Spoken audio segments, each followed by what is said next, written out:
महाभारत काल के युद्ध के समय जब दानवीर कर्ण की मृत्यु हुई तो उनके दान पुण्य के फलस्वरूप उन्हें स्वर्गलोक भेजा गया। वहां उनका खूब स्वागत सत्कार हुआ, लेकिन भोजन के समय उन्हें सोना चांदी और आभूषण परोसे गए। कर्ण इस व्यवहार को समझ न सके और उन्होंने देवराज इंद्र से पूछा कि हे स्वर्गाधिपति, मुझे यहाँ भोजन में सोना चांदी और आभूषण परोसे गए हैं, लेकिन मैं इसका सेवन नहीं कर सकता। मेरे साथ इस व्यवहार का क्या कारण है? तब देवराज इंद्र ने उन्हें बताया कि हे कर्ण, आपने जीवन पर्यंत दान धर्म का पालन किया है और आपके जैसा दानी तीनों लोकों में कोई नहीं होगा, लेकिन आपने सिर्फ सोना चांदी और आभूषण जैसी भौतिक वस्तुओं का ही दान किया है। कभी आपने किसी पितृदेव को भोजन का दान नहीं दिया, इसलिए आपके पितृ आपसे असंतुष्ट हैं और आपको स्वर्ग में भोजन का सुख नहीं मिल पा रहा है।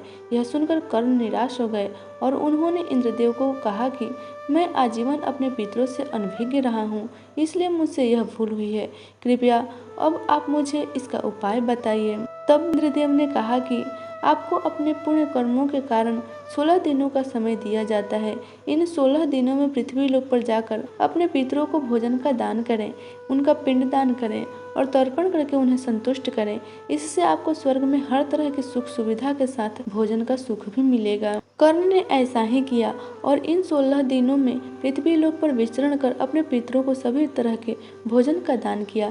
यह पितृपक्ष की अवधि थी, इसलिए इन 16 दिनों में हम सभी मनुष्यों को यह सौभाग्य प्राप्त होता है कि हम अपने मृत पूर्वजों को भोजन का दान करें और उनके पिंड दान और तर्पण की विधि को पूरा करें। इन 16 दिनों का श्राद्ध पक्ष आपके लिए भी पूर्ण सिद्ध होगा। यदि आपको वीडियो पसंद आई हो तो वीडियो को लाइक, शेयर और चैनल को सब्सक्राइब करें तथा कमेंट में लिखें ओम नमो भगवते वासुदेवाय।